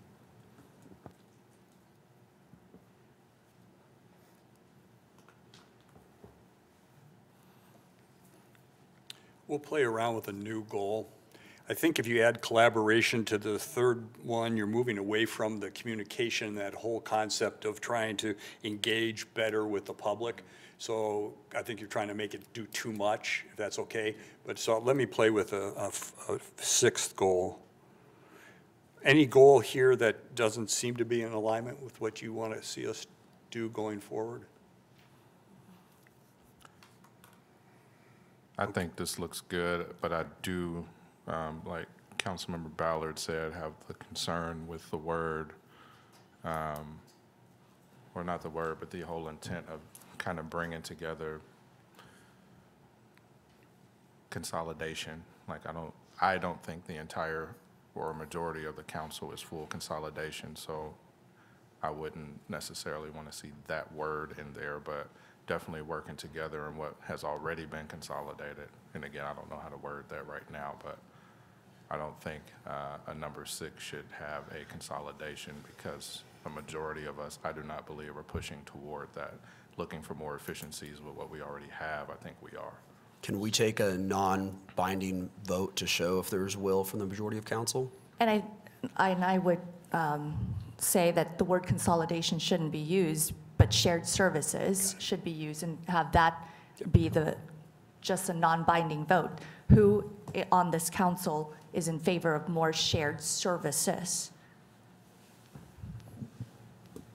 I would need that to be defined and what Yeah, that I looks mean, like. Not full consolidation between city and county, but shared services. Yeah, I still, and I've said this consistently from the bench and in the community, until I see the data. We just said a couple of minutes ago, we want to make data-driven decisions. So if there was a potential for shared services, what is the cost benefit going to be? And what is the increased efficiency going to be? And so I don't think, and I could ask legal, but I don't think we can even make a non-binding vote from here. So, I mean, with thank all you. due respect, Councilwoman, are you asking those same questions on goals 1 through 5 as well? I think that your questions for talking about shared services aren't also exhibited in goals 1 through 5. All I know is we can't make a vote today. I will say from the record, I want shared services. I would say once you have a goal, then you ask those questions of is it feasible, is it manageable, is it efficient, is it cost effective? But you have to have the goal first to try to get there. So I would favor the wording of shared services. Doesn't mean we have to do it. Well, I heard the first word is explore, right? So, I mean, that's, I think, what we would put is at the beginning of this. It's explored. We'll either look at streamlined services or shared services. I think both were offered out. Okay. City manager, Yes. with that, if you just boil it down to exploration of shared services, is there a majority of this council that wants to explore shared services? Would that be helpful? Because according to some council members, there's no majority for just the exploration. So can we give you is it a majority, or is it just 2 of us or 3 of us? Do you want to know if this is truly the majority asking for the exploration of shared services? I don't think anybody here is against the exploration of shared services. I think it's just not defined enough right now as to what that would include, and also potentially locking us into something that we don't necessarily know what we're locking ourselves into at this time. I think irregardless of if it's in the goals or not, we're going to explore, some smart decisions with other government entities. So I'm not sure it's even worth a big, kind of debate over this right now, because we're still going to move in that direction irregardless. Again, it's just kind of getting locked into something that's not really well defined with us at this moment. I think, again, the city manager would need direction that the majority of this council either wants to explore, again, not the decision of shared services, but the exploration of shared services. So could we have at least non-binding, but at least it lets the community understand where this body or a majority of the body is thinking in regards to sharing services? I think that's where I struggle with it, is I worry about whatever language we use, that it could give the perception to the public that we are already on this ship and it's like in motion, for consolidation. So like Councilmember Hoheisel said, I'm willing to, look or see what that looks like. I just don't want to give the idea that this is something we're all on board with and we're making it happen without getting a bunch of community engagement, talking, to the residents. Obviously, we have to make, the best decisions, but I am far away from, committing to anything like that. I mean, we've had one en banc and a couple side conversations maybe in passing. I need a lot more to even, I'll explore it, but I just need a lot more to get on board with that. And I am not saying we should vote or even have that type of vote. So in the workshop, we're just talking. The manager hears what we're all saying. If he hears a majority of us, it'll be there. But even thinking this, they're just asking for feedback. So he likely will bring back a number 6 or something that says that anyway. And then we'll talk about it then when we need to vote on it. I'm just expressing during this discussion my thoughts about that. Not saying the manager shouldn't do it, but just saying my thoughts on it. And then when it comes back up, this body has heard my thoughts. I'll probably repeat them again before or if we have a vote on it. Manager, are you Yes. able to gain a consensus, or at least having had some of the feedback? I think the issue, Mayor, is whether or not we have a standalone goal. I think goal number one gives us the authority to continue discussions with various jurisdictions, because we're talking about, we have to get towards fiscal sustainability, we have to have an efficient use of our resources, and we have to follow financial best practices. So I'm okay with that, but if I'm more than happy to put a sixth one together and let you react to that, that specifically calls out shared services. Okay, we'll do that. I don't want to belabor the point at this point. Okay. So let's move into Keep Wichita Safe, an extremely important one based on council priorities as well as what's come from our citizen survey. I'll let you take a look at that.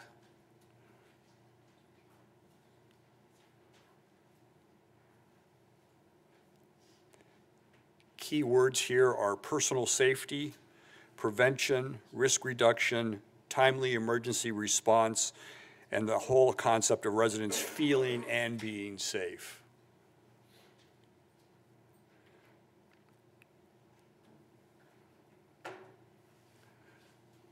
How do you feel about the goal? Are we getting there?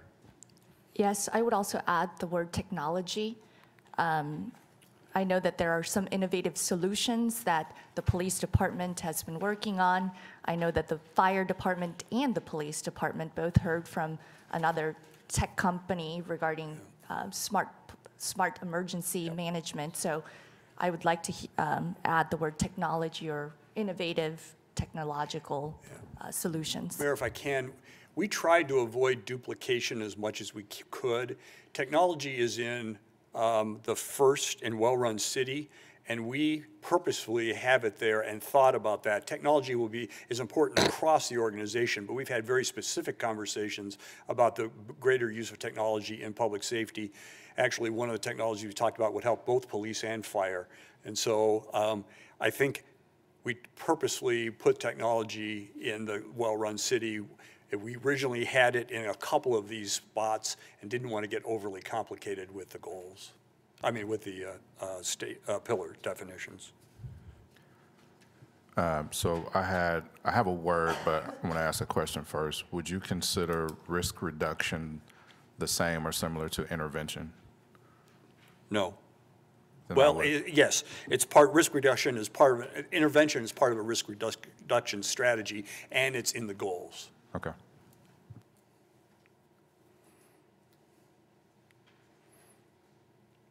If we're generally okay with this, then let's move on to the goals, because these are very important.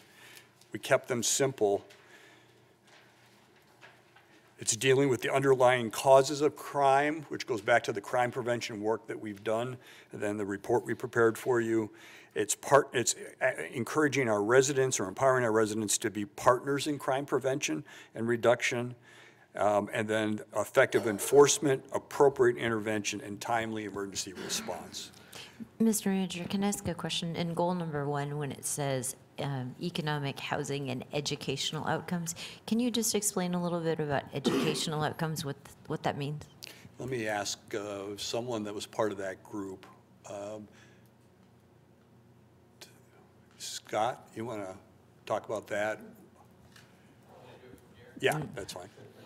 I think that is an attempt to reflect what studies have shown in terms of people who read by a certain grade level. Yeah. And if they don't achieve that, then your community is at greater risk for having to have a larger population that's going to be in the corrections program. Yeah, number 1 predictor of adult health and adult incarceration is 3rd grade literacy. So our role, I'm assuming, in that educational outcomes is library services. Is that kind of what we're thinking? Yeah, we didn't get super specific on it. We're still at a pretty high level, but yes, I think that would be a natural progression. Okay, thank you so much. Now I'll bring back the technology and add that as a 4th goal then.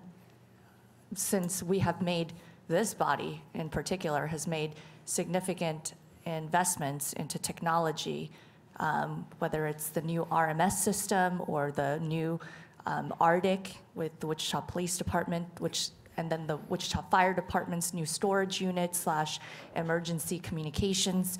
I think all of it has to do with some technology. We've done the same thing in courts. We have a new record system there. Okay. The one thing I'll also hype on what I talked about previous under well-run city and how are we working with our partners? Because we talk about how residents can be partners in crime prevention and reduction, but how are we working with the sheriff's office? How are we working with the court system across the street? How are we working with other partners in the community? And so if that's going to be left off the well-run city component, I think the number one aspect of what people want us to do is focus on crime prevention, and they don't think we're necessarily doing it well. And so how can we increase it? And I think that's working with our other partners. People don't care if the sheriff shows up or the police officer shows up. They just want someone to show up when there's something happening. Okay. I could support that, and also looking at how we interact with people who are currently in the penal systems. And that way, we can make sure to offer what we need to as far as addiction resources while they're in jail and whatnot as well. So I think there's a lot of room to work with other law enforcement departments in that one. Got it.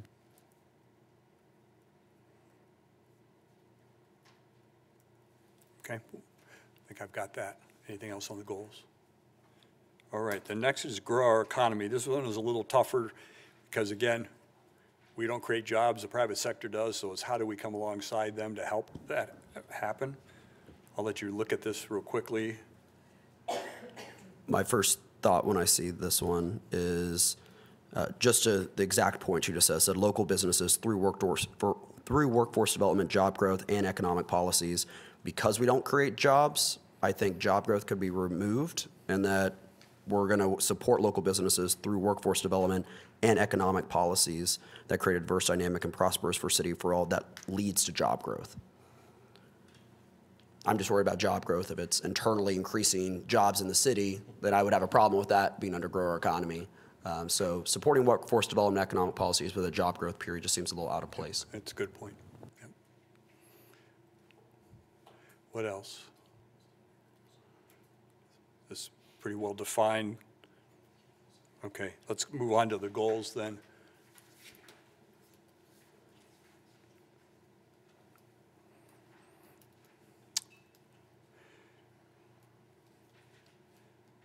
First one talks about working with businesses to provide conditions for them to grow and to develop a highly skilled workforce.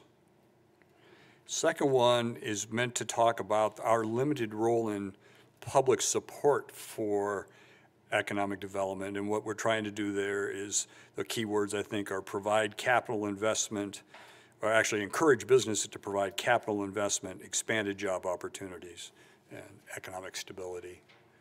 Again, recognizing our role is limited.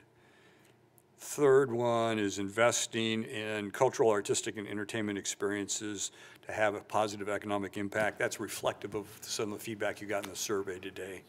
And the last one, I think, is high priority based on survey and your discussions earlier this year on goals for the upcoming couple of years, and that is abundant, affordable, and broad range of housing options.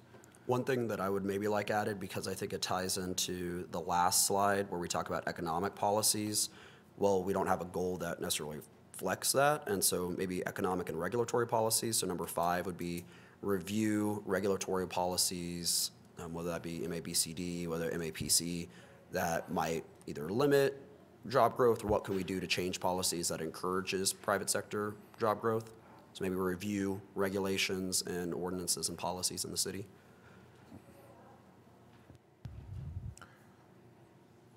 On number 4, for like affordable, what would the thought be if we said more affordable and not just affordable?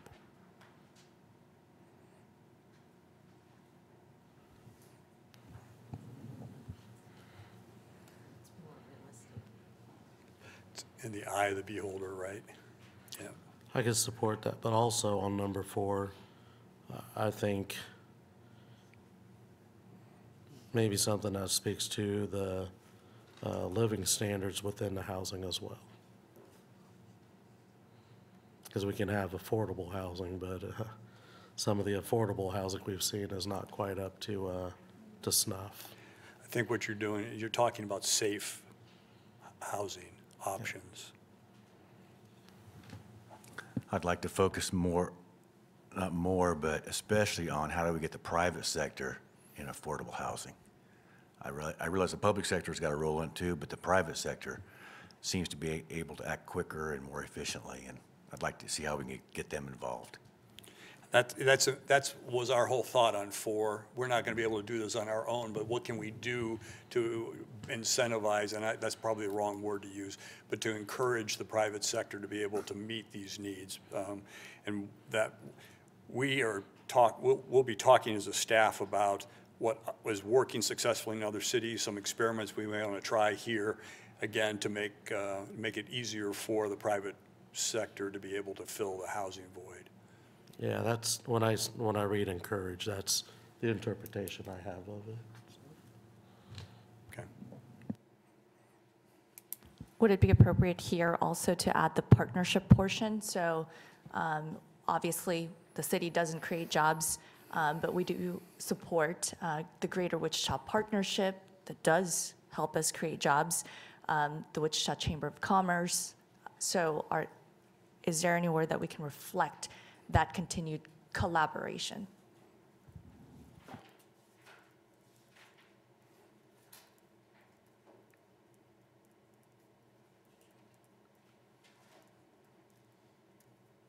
We'll put something together on that. Okay. Anything else? All right. Here's the build and maintain dependable infrastructure, another key item listed from the citizen survey and from your previous discussions. I will push back and ask that maintenance comes before building. So the city of Wichita maintains and builds to provide a greater emphasis on the assets we currently have, and that should be priority 1. I would also push back and say that public facilities should even be first ahead of transportation options. So I would put utilities, public facilities, transportation, rec assets, and vital networks in that order. Mayor, if I can just explain why we did what we did. The transportation is meant to target streets, the street network primarily. It's, we wanted to recognize there are various elements or components to our transportation system, but that streets was really, water is utilities basically. So it's water and streets, we heard from the public, are our two top infrastructure categories, and that's why they're worded the way they are. Public facilities is basically our buildings and our water treatment plant, sewage treatment plant, all of those. And those are very important, but we don't hear from the public as much, and that's why we put those the way we did. Then I would maybe push back and say, we have a department called Public Works and Utilities. Why wouldn't you put it in that sense versus multimodal transportation? Because immediately when someone sees that, they'll think of the transit system. Yeah, we tried not to identify specific departments or the elements of the departments, but we'll go ahead and come up with a different term for that for the transportation system. And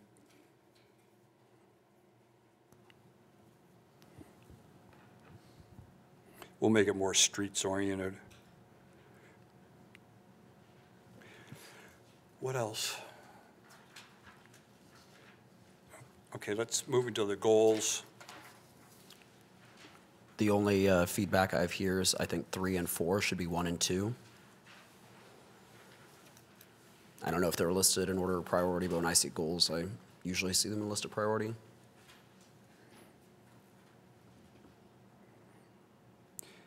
And number 1, by the way, we'll make the change again on multimodal.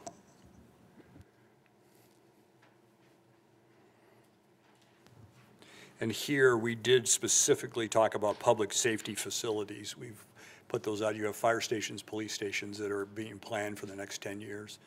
And plus, this allows us to make other investments similar to what you talked about before, Mayor. I would consider some of those technologies to be infrastructure benefits for the public safety departments. I would second what Councilmember Glasscock said in making number 3, the very first one, addressing deferred maintenance in infrastructure. If we're ranking them, I think number 2 should be number 1, because that speaks directly to public safety. I would push back and say that the pillar in itself, the one prior to the economy, is about safety. So the pillar in itself is ranked. So well-run city is number 1 pillar. Number 2 pillar is about safety. Number 3 pillar is about economic development. The 4th one now is infrastructure. So would it already have been prioritized in the right level? Yeah, you could say infrastructure is prioritized in those as well. When we gave these to you, we didn't give them in rank order. Thank you. That's what I was just going to ask. Yeah. We haven't talked about rank in any of the other ones, so I'm not sure why we're infusing it into this one. I think goals are typically ranked, and so, The pillar itself actually says the city of Wichita, as I gave a commentary, maintains and builds a connected, safe, et cetera. So I do believe that because of the way that the pillar is worded, therefore the goal should reflect the pillar itself in its order. Would that mean that public safety infrastructure should go to the top? Oh, the actual pillar.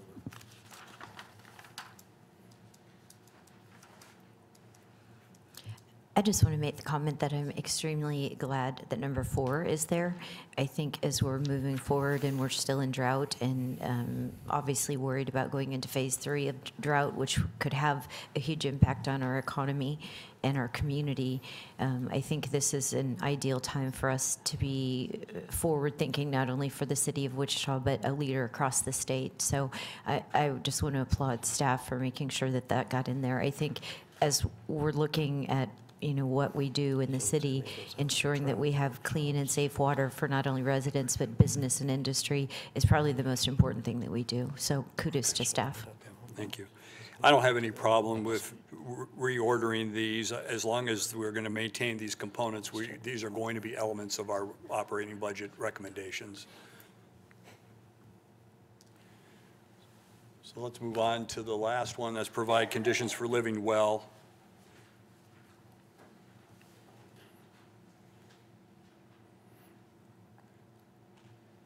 Probably the key phrase in here is affordable access to arts, civic engagement, housing, libraries, parks, and recreation.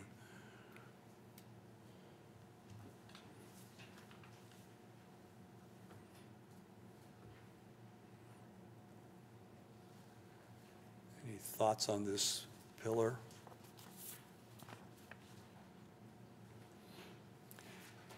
Here are the goals. First goal talks about safe neighborhoods, parks, and public spaces. Second one talks about access to cultural, educational, and recreational opportunities for residents with limited ability to pay. The third is community literacy, which goes back to, I think, what Councilmember Tuttle was talking about in that educational piece. We play a role there. And then the last one is one that is high priority, I think, for the council as well as the community, and that is supporting appropriate sheltering wraparound services for our homeless population or those who are risking moving into homelessness. Try to put a pretty fine point on these goals. I would just add a word regarding collaboration or partnership with organizations regarding the literacy rate. I don't believe that that is the sole purpose of local government, so USD 259 could be an asset. I know there are several nonprofits, Storytime Village, so I would add partnerships or collaboration. yeah, I think you do internal, external, and maybe other government institutions. Little figures up and down on that one. Yeah. So I'd ask you to do what I've done 4 or 5 times now, go back real quickly, if you don't mind, and go through all the goals, knowing that you're going to shape the upcoming budget discussions. Do these goals reflect your priorities for us? Are there any that you would say, you know, maybe it's a second-tier issue or priority? Because I'm frankly going to be developing a matrix, and as I go through reviewing all of our budget requests and even reviewing programs that we're doing today, I'm going to be using these goals as our criteria for judging programs that go forward and those that we recommend for possible change.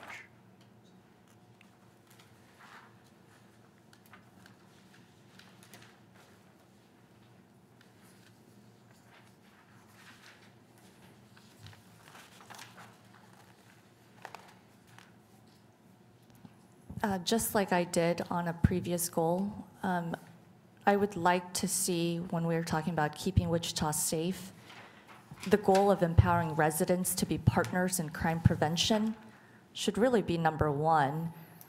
Officers can't be everywhere. Firefighters can't be everywhere.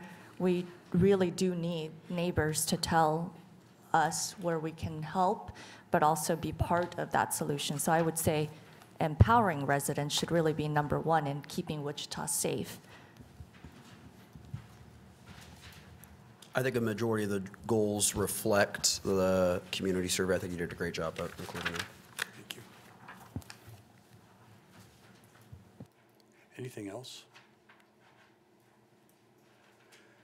All right, I think we've set the stage for your upcoming budget workshops through the remainder of our budget calendar, which is a perfect handoff to Elizabeth to go through the last few slides about our budget process.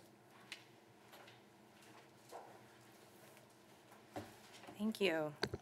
All right, so I just have a few slides, informational slides, as to close out this presentation today, this workshop. Moving forward, some next steps. This is a noteworthy budget workshop in that there was not a single dollar sign in this entire presentation, which is, I guess, something noteworthy. Regarding financial analysis, that's really one of the phases that we're in the budget process concurrently with supporting this effort. Just to remind you, the quarter for 2024 report is scheduled to be presented in February. Mark Manning and Nikki Babcock generally present that report. They do a fabulous job. But every quarterly report is really important, and I really encourage you, I know that you all spend a lot of time reviewing the budget document when it's published every year in July, and I really encourage you to dig into this quarterly report as another element of the starting point of the budget process this year. And they do a great job with all of the visualizations in that report of providing a good, some context for our financial position. Based on your feedback today, we're going to be starting to work on the things that Kate and Julie highlighted on slide number 49, which is looking at performance measures that exist, aligning those to goals, aligning strategies to goals, and so forth. So that's the work that will be happening next during the budget process. We'll also be working on budget projections and then reviewing the research and requests that have stemmed from the adoption of the 2025 budget. This is a budget calendar for upcoming workshops. In my excitement of adding all of the dates for these workshops, I forgot to add in that we'll be launching the simulator in early May, and that we also plan to visiting all the DABs in May to providing an update similar to what will be presented in April, and then also demonstrating how the simulator works and getting people who attend and members of DABs really are connected to the community, so encouraging them to take that out to the community and share with others. Per state statute, the budget will be presented on July 15th. There will be two more, so the budget presentation date and the budget adoption date are both, they have, not the specific dates are set by state statute, but there's certain timeframes that you have to do with those within. So those are both set by state statute. And then there'll be two other non-mandatory public hearings that are really our best opportunities for feedback from the community, to get feedback at those public hearings in August before the budget is adopted on August 26th. So that is the work ahead for us, in, I guess, the next 6 months. Thank you all for your attention today. This is exciting and important work, and I'm proud to be a part of it. Thank you. Thank you, Elizabeth. City Manager? Mayor, that is all we have. Really appreciate you doing the hard work today. This will be very helpful. I think sets the stage for a very interesting budget discussion. I'd just like to recognize that you guys are the ones doing the hard work here. So I really appreciate all the effort that you've put into it so far. And I know it's going to be a tricky process this year, but I have all the confidence that everybody who works for the city is going to really do the work and make sure that we have the best product possible. Well, thank you all. Thank you. Appreciate you, and we'll see you back here for City Council meeting, actually across the hallway, City Council meeting next Tuesday at 9 a.m. Thank you. Mary, you may want to remind everybody of an en banc tomorrow. Yeah. We have an en banc tomorrow morning at 9 a.m. The public is welcome to also attend.